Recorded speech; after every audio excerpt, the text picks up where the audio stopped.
নমস্কার বন্ধুরা, তোমাদের সাথে যে ছোট গল্পটি বাংলায় ব্যাখ্যা করব সেটি হলো লিও টলস্টয়ের লেখা three questions. It once occurred to a certain tsar. এক জনৈক জারের হঠাৎ মনে হলো that if he always knew the right time to begin everything, যদি তিনি কোনো কাজ শুরু করার কোনটা সঠিক সময় তিনি জানতে পারতেন। If he knew who were the right person to listen to, তিনি যদি জানতেন আগেভাগে যে কাদের কথা তার শুনে চলা উচিত। অ্যান্ড হুম টু অ্যাভয়েড, আর কাদেরকে এড়িয়ে চলতে হবে। অ্যান্ড অ্যাবাভ অল, আর সর্বোপরি ইফ হি অলওয়েজ নিউ, তিনি যদি সবসময় জানতে পারতেন what was the most important thing to do, তার কাছে করার মতো কোনটা সবথেকে প্রয়োজনীয় কাজ। He would never fail in anything, তিনি কোনো কাজেই তবে ব্যর্থ হতেন না। হি মাইট আন্ডারটেক, তিনি যে কাজ করার তিনি সিদ্ধান্ত নিতেন বা যে কাজের দায়ভার তিনি নিতেন। And this thought having occurred to him, আর এই ধরনের চিন্তাভাবনা তার মাথায় আসার কারণে he had it proclaimed throughout his kingdom, তিনি তার গোটা সাম্রাজ্য জুড়ে এটা ঘোষণা করে দিলেন। প্রোক্লেমড কথার অর্থ হচ্ছে কোনো কিছু অফিসিয়ালি এবং পাবলিকালি ঘোষণা করা। তিনি গোটা রাজ্য জুড়ে তিনি ঘোষণা করে দিলেন যে he would give a great reward to anyone, তিনি যে কোনো ব্যক্তিকে এক মূল্যবান পুরস্কার দেবেন। হু উড টিচ হিম, যিনি তাকে বলতে পারবেন what was the right time for every action, প্রত্যেকটা কাজ করার কোনটা সঠিক সময়। And who are the most necessary people, কারা তার কাছে সবথেকে প্রয়োজনীয় ব্যক্তি। And how he might know, আর তিনি কীভাবেই বা জানতে পারবেন what was the most important thing to do, তার করার মতো আছে বা তার কাছে কোনটা সবথেকে গুরুত্বপূর্ণ কাজ। And learned men came to the tsar, এবার বিদ্বজ্জন বা জ্ঞানী ব্যক্তিরা তার কাছে এলো। But they all answered his questions differently, কিন্তু তারা সকলেই তার এই প্রশ্নের ভিন্ন ভিন্ন উত্তর দিল। In reply to the first question, প্রথম প্রশ্নের উত্তরে সাম সেড দ্যাট, কেউ বলল যে to know the right time for every action, প্রত্যেকটা কাজের সঠিক সময় জানতে হলে one must draw up in advance a table of days, months and years, তাহলে কোনো এক ব্যক্তিকে আগেভাগে দিনের, মাসের এবং বছরের একটা ছক বানাতে হবে। And must live strictly according to it, এবং সেই অনুযায়ী তাকে যথাযথভাবে জীবনযাপন করতে হবে। অনলি দাস, এভাবেই সেট দিয়ে তারা বললেন যে could everything be done at it's proper time, কোন এক কাজকে তার যথাসময়ে বা সঠিক সময়ে করা যেতে পারে। আদার্স ডিক্লেয়ার দ্যাট, এবার অন্যরা ঘোষণা করলো যে দ্যাট ইট ওয়াজ ইম্পসিবল, এটা অসম্ভব। টু ডিসাইড বিফোরহেড বলতে আগেভাগে এটা ঠিক করা খুবই অসম্ভব ব্যাপার। And the right time beforehand the right time for every action, প্রত্যেকটা কাজের কোনটা সঠিক সময়। তাহলে অন্যেরা বললেন যে কোনো কাজ শুরুর কোনটা সঠিক সময় সেটা আগেভাগে নির্ধারণ করা খুবই কঠিন। বাট আর এই জিনিসটা not letting oneself be absorbed in idle pastimes, তাহলে কোনো এক ব্যক্তির পক্ষে নিজেকে অপ্রয়োজনীয় আরামের মধ্যে নিজেকে নিবিষ্ট করা উচিত হবে না। One should always attend to all that was going on, তাহলে সেক্ষেত্রে কোনো এক ব্যক্তিকে যা ঘটে চলেছে তার উপর তাকে মনোনিবিষ্ট করতে হবে।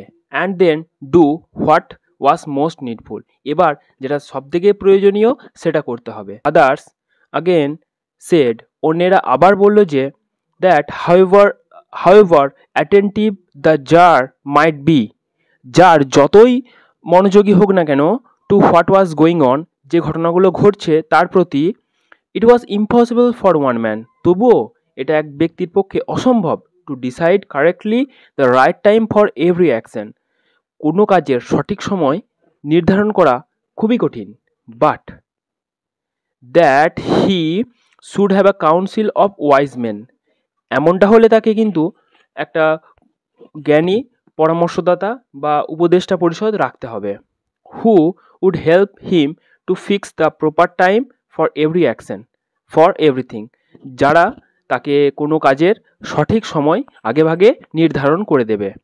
But then again other said, এরপর আবার অন্যরা বলল, কিন্তু এবার অন্যেরা বলল, that there were some things which can not be wait to be laid before a council. এমন এমন জিনিস আছে যে কাজগুলো কখনোই সেই উপদেষ্টা পরিষদের ওপর ছেড়ে দেওয়া যায় না বা তাদের ওপর দায়িত্ব দিয়ে বসে থাকা যায় না। But about which one had at once to decide, এমন ঘটনাগুলোকে তাকে সঙ্গে সঙ্গে সিদ্ধান্ত নিতে হয়, whether to undertake them or not, সে সেই কাজগুলোর দায়িত্ব নেবে বা কাজগুলোর করবে না করবে না।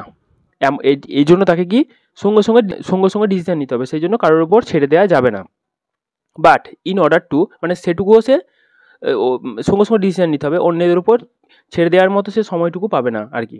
But in order to decide that, এটাও স্থির করতে গেলে one must know before it, তাহলেও কোনো একজন ব্যক্তিকে আগেভাগে জানতে হবে what was going to happen, কি ঘটতে চলেছে। It is only magicians who know that, এমনটা হলে কেবলমাত্র জাদুকরেরাই আছে যারা এ ব্যাপারে জানতে পারেন।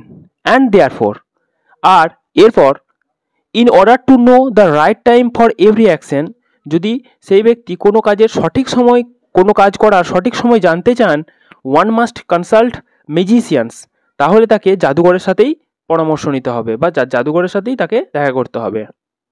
Equally various were the answers to the second question, ঠিক একই রকমভাবে বা একইভাবে দ্বিতীয় প্রশ্নের ক্ষেত্রেও এমনই ভিন্ন ভিন্ন উত্তর এলো। সাম সেড, কেউ কেউ বলল, the people, some said the people the tsar, যে লোকগুলোকে সাম সেড, কেউ কেউ বলল দ্য পিপল, সেই লোকগুলোকে, দ্য জার মোস্ট নিডেড, যাদেরকে বা যে লোকগুলোকে যাদের সবথেকে বেশি প্রয়োজন বা রাজার সবথেকে বেশি প্রয়োজন, ওয়ার দ্য কাউন্সিলার্স, তারা হলো সেই উপদেষ্টা পরিষদ বা উপদেষ্টা পরিষদের সদস্যরা। আদার্স, অন্যরা বলল দ্য প্রিস্টস, অন্যেরা বলল যে পুরোহিতদের প্রয়োজন সবথেকে বেশি। আদার্স, অন্যেরা বলল দ্য ডক্টরস, ডাক্তারদের সবথেকে বেশি প্রয়োজন। While some said the warriors were the most necessary, অন্যেরা আবার বলে উঠল যে যোদ্ধারা হলো বা সৈনিকেরাই হলো সবথেকে বেশি উপযোগী বা প্রয়োজনীয়। টু দ্য থার্ড কোশ্চেন, তৃতীয় প্রশ্নের ক্ষেত্রেও, as to what was the most important occupation, সবথেকে গুরুত্বপূর্ণ পেশা বা জীবিকা কোনটা, এই প্রশ্নের উত্তরে সাম রিপ্লাইড দ্যাট, কেউ কেউ উত্তর দিল the most important thing in the world was science, পৃথিবীর সবথেকে গুরুত্বপূর্ণ জিনিস হলো বা এখানে পেশা হলো বিজ্ঞান বা জিনিস হলো বিজ্ঞান। ওয়ান আদার্স সেড, অন্যেরা বলল it was the skill in warfare, অন্যেরা বলে উঠল যে এটা হলো আবার রণকৌশল। অ্যান্ড আদার্স এগেইন, আবার অন্যরা বলে উঠল that it was the religious worship, বলল যে এটা হলো ধর্মীয় আরাধনা।